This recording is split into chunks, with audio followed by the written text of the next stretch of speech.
Selamat datang di channel Kelas Sejarah. Kali ini Bapak akan membahas mengenai lalu lintas perdagangan dunia sebelum era kolonialisme dan imperialisme Eropa. Jauh sebelum bangsa-bangsa Eropa mempelopori era penjelajahan samudra yang kemudian diikuti era kolonialisme dan imperialisme, aktivitas perdagangan antar bangsa di dunia sudah berjalan. Aktivitas perdagangan ini menghubungkan bangsa-bangsa di Asia Timur dan Tenggara, wilayah Mediterania, Laut Tengah, serta Eropa dengan melewati Jalan Sutra, the Silk Road. Istilah Jalan Sutra digunakan karena pada awalnya komoditas utama yang diperdagangkan adalah sutra dari Tiongkok. Rute Jalan Sutra dirintis di Tiongkok sekitar tahun 139 sebelum Masehi, ketika Tiongkok bersatu di bawah dinasti Han. Sebagian ahli berpendapat lalu lintas perdagangan itu telah dimulai sejak 100 tahun sebelumnya. Jalur ini dikenal sebagai rute perdagangan dengan kurun waktu paling lama dan dengan jarak paling panjang dalam sejarah, yaitu digunakan selama sekitar 1.500 tahun dengan panjang 6.400 km.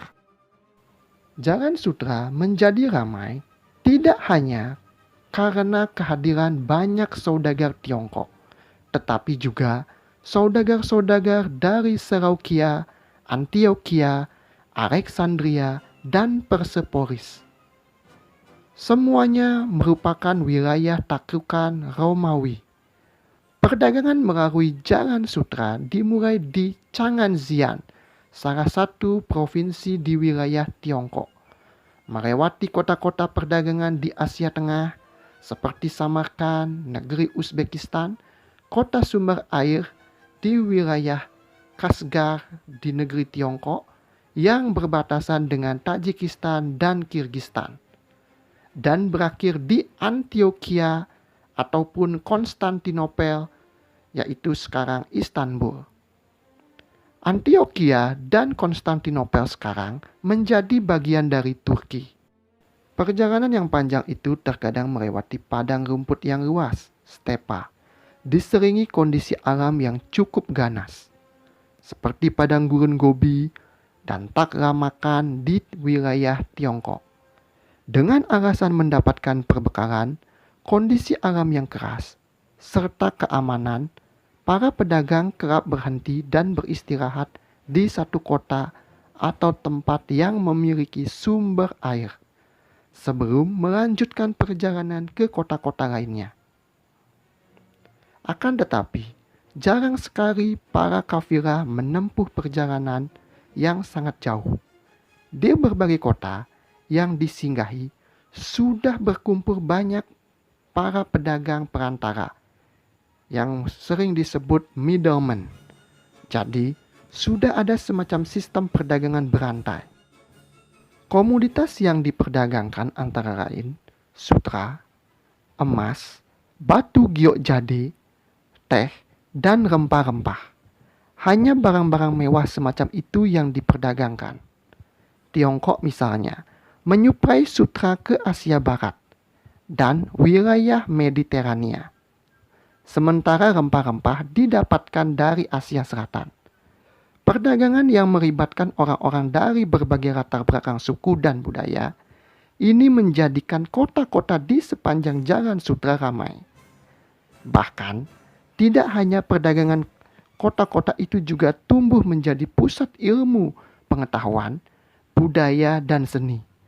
Orang-orang dari berbagai latar belakang suku dan budaya dapat berinteraksi, berbaur, bertukar gagasan, pandangan, dan bahkan agama. Awalnya agama Buddha dan kemudian Islam. Terjadi interaksi yang intens antara peradaban Eropa, Timur Tengah, dan Asia. Dalam perkembangannya, para kafilah ini menggunakan jalur alternatif, yaitu jalur laut. Hal ini tidak terlepas dari kemajuan ilmu falak, astronomi, dan pelayaran ketika itu. Jalur laut pertama kali digunakan oleh bangsa Romawi dalam rangka memperluas wilayah kekuasaannya hingga ke dunia timur. Jalur laut menghubungkan wilayah Mediterania dan India.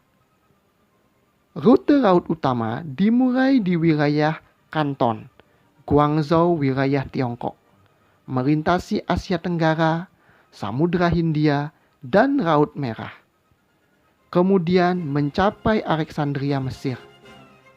Antara abad pertama dan abad ke-6, kapal-kapal dagang termasuk kapal-kapal dagang Arab lalu lalang melintasi Laut Merah dan India.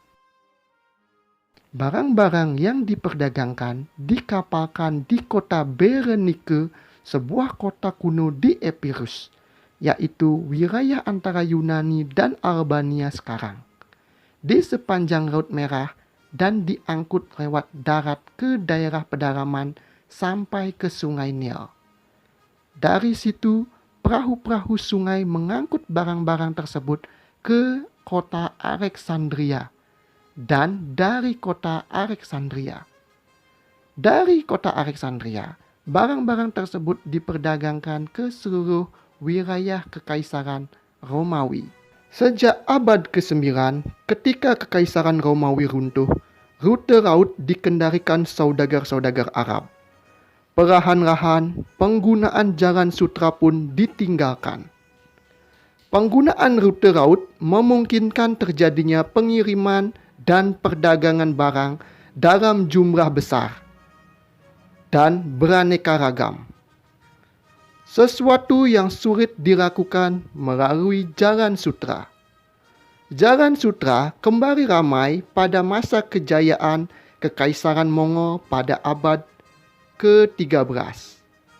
Selain reputasi militernya, kekaisaran yang menguasai Tiongkok dan Asia Tengah ini sangat mendukung aktivitas perdagangan.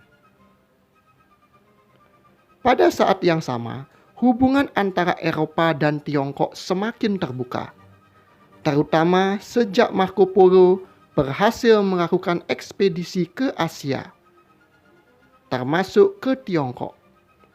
Dari abad ke-5 sampai ke-15, orang-orang Venesia dan Genoa dari Italia mengendalikan sebagian besar perdagangan di Laut Mediterania, yang terhubung ke pusat-pusat perdagangan utama seperti Konstantinopel, Antioquia, dan Alexandria. Ketika bangsa-bangsa Eropa berhasil mengembangkan teknologi maritim sejak abad ke-15 yang dipelopori bangsa Portugis, dominasi saudagar-saudagar Arab atas rute-rute perdagangan di Asia dan Afrika perlahan-lahan berkurang. Kapal-kapal berteknologi canggih lengkap dengan persenjataan modern, bangsa Eropa tidak saja semakin meredupkan peran jalan sutra dan dominasi pedagang Arab di laut, tetapi juga meningkatkan transaksi perdagangan. Kapal-kapal ini mampu mengangkut barang dalam jumlah yang jauh lebih besar serta dengan kecepatan yang jauh lebih tinggi dibandingkan kapal-kapal Arab. Kota Konstantinopel bertahan menjadi pusat perdagangan yang ramai hingga pertengahan abad ke-15. Letak kota yang didirikan dan dikuasai Kekaisaran Romawi Timur, Bizantium, memang sangat strategis, yaitu sebagai pelabuhan transit yang menghubungkan dunia timur Asia dengan Eropa. Seiring perkembangan pesat Konstantinopel, pamor kota perdagangan lain seperti Antioquia dan Alexandria perlahan-lahan mulai meredup.